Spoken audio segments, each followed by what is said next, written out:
Yeah, relieved, I think. I thought they caused us a lot of different challenges, and weather conditions, everything kind of probably played into their game plan and helped supplement their game plan. So look, they made it difficult, and it nearly worked in terms of what their methods were. We had to adapt, we had to overcome.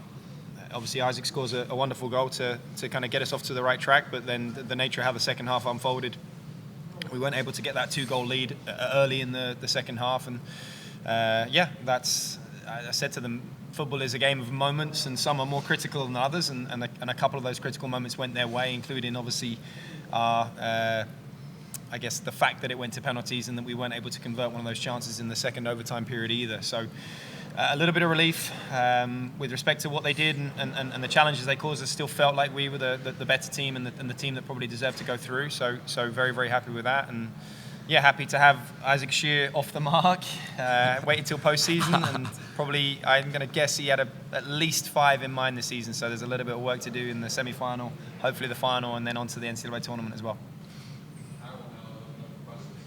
So, are you surprised by you're probably not surprised by your team's resilience coming down with less than 2 minutes to go, and it sets it up with Carlos. And what kind of went into the decision of Carlos not getting the start, but he plays the whole second half, and he's the reason why you find yourself an extra time? We've got 28 good players. It's a balance of how do we manage this week in a way that sets us up to succeed in every stage of it. And if you, in my opinion, put all of your eggs in the basket of today, it's to the detriment of Wednesday. The staff got together, we picked a team today, and we made peace with the idea that it was a team that was going to be able to get the job done and win the game for us. Obviously, the nature of the substitution rule allows for adjustments. So we feel really, really comfortable with a strong depth of squad. And yeah, we lent on it today, and it's a good thing we did, because hopefully there's still a little bit left in the tank when we get to recover and obviously come back out on Wednesday.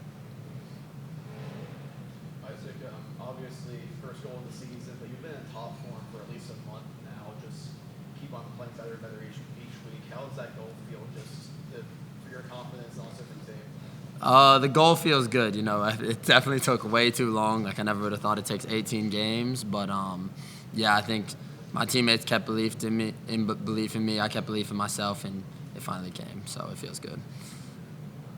Coach, what can you say about Mark Bonaire out there? Obviously, he came up big last year in the Sun Belt tournament, but here this time he comes up big again. Yeah, I told the guys before the start of the penalty shootout that he was going to save 2.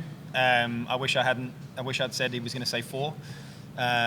So no, look, we know he's good in those moments. He's long, he's rangy. It allows him to show his athleticism. I think he went the right way, certainly on 4 of the 5, I think it was, of the regulation penalties.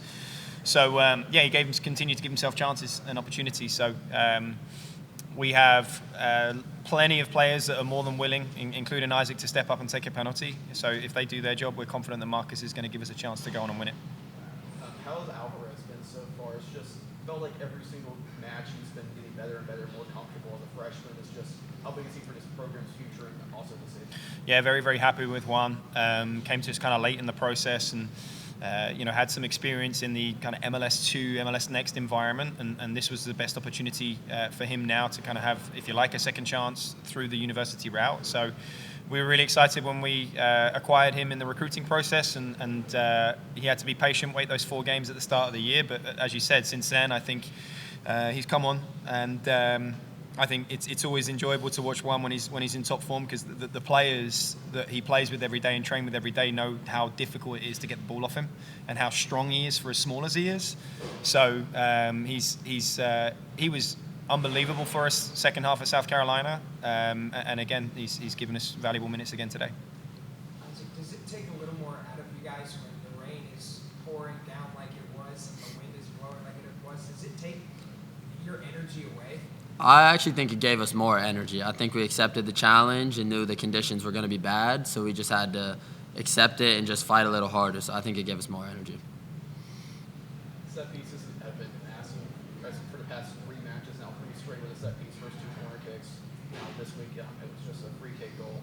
But how was that for your all's game plan? Like, is that just something you all tend to do, just practice every single week in training, or I wish we had more time to practice them, to be honest. I think with the nature of turnaround of games that we have and so focused on ultimately recovery and trying to get the guys back up to 100%, it's difficult. I think there is obviously a backlog of games that we have to play, as does everybody else, where there's just an abundance of information and preparation that's required, and we have to be quite selective with what it is we give the players and how much information we give the players, and then as a result, how many different things you can actually get to in a week.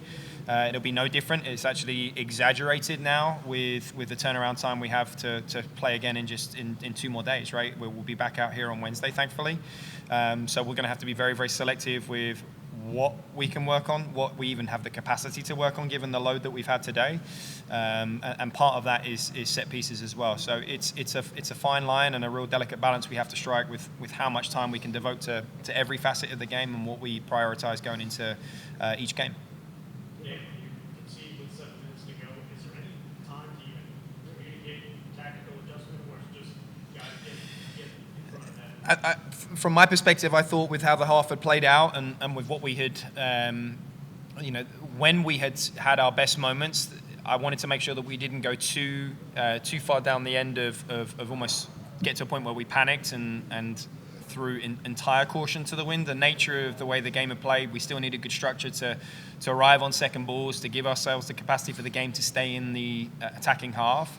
And if everyone just ends up running forward, you ultimately could sacrifice territory and end up in your half quite quickly. So it's a real balancing act, and I felt with 7.5 minutes to go, it was more than enough time for us to develop a chance and maintain sufficient structure. We obviously brought Sammy on, had the intention of playing Marcus just a fraction behind Sammy and Pablo to try and get him on the ball a little bit and obviously have Sammy's size and physical threat on the pitch at the same time. But outside of that, you've got to be careful that you don't make too many changes to the point where, throwing reckless abandonment is probably 2 minutes to go, 2.5, 3 minutes to go maybe, but not at 7.5 or so when the goal was scored. I actually thought the goal galvanized us a little bit and kind of brought everyone together in a way that, okay, let's go. Like we got to dig. And it was noticeable to me and a really good sign that we went into extra time and the staff were talking about, okay, what's the lineup going to be? Where do we need to make changes? And the group took it upon themselves to come together, to talk to one another, to motivate one another, to push everyone along. And that was a really, really good sign of where the culture's at, where the mentality is right now with the group. So that was probably the most encouraging part of what we saw on what was ultimately a pretty challenging, difficult night. But yeah, when it comes to specific tactics or how much information you can get to them, there's a part of my job, sadly, in our sport where at some point you kind of have to hand over the keys and just let them drive it a little bit. And we might just give them the right directions every now and then and remind them of certain roadblocks along the way. But they have to make thousands and thousands of decisions, and I can't make every single one for them, nor should I. And at some point you have to feel like you equip them with the capacity to make those decisions before the game, in training, in the way that you prepare, in how you recruit. And we really kind of emphasize having highly intelligent IQ soccer players. And they need to have the capacity to adapt and overcome on their own, because it's going to be impossible for me to get the messages, nor do they want me commentating through 90 minutes and correcting and again, trying to fix every single problem or every single issue that we might have through the game.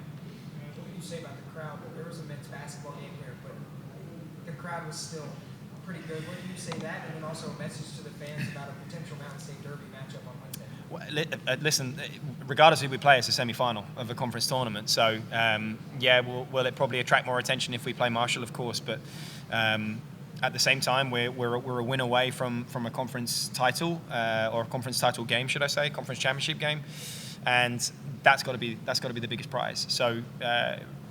Tons of admiration for those that stuck around, and then when it really started howling and windy and rainy in the second half there, that they took as much cover as they could, but they stayed, and they were definitely a factor late in overtime, and then obviously the way that they supported us through the penalties as well. So big thank you to everyone that came out and stayed out for us tonight.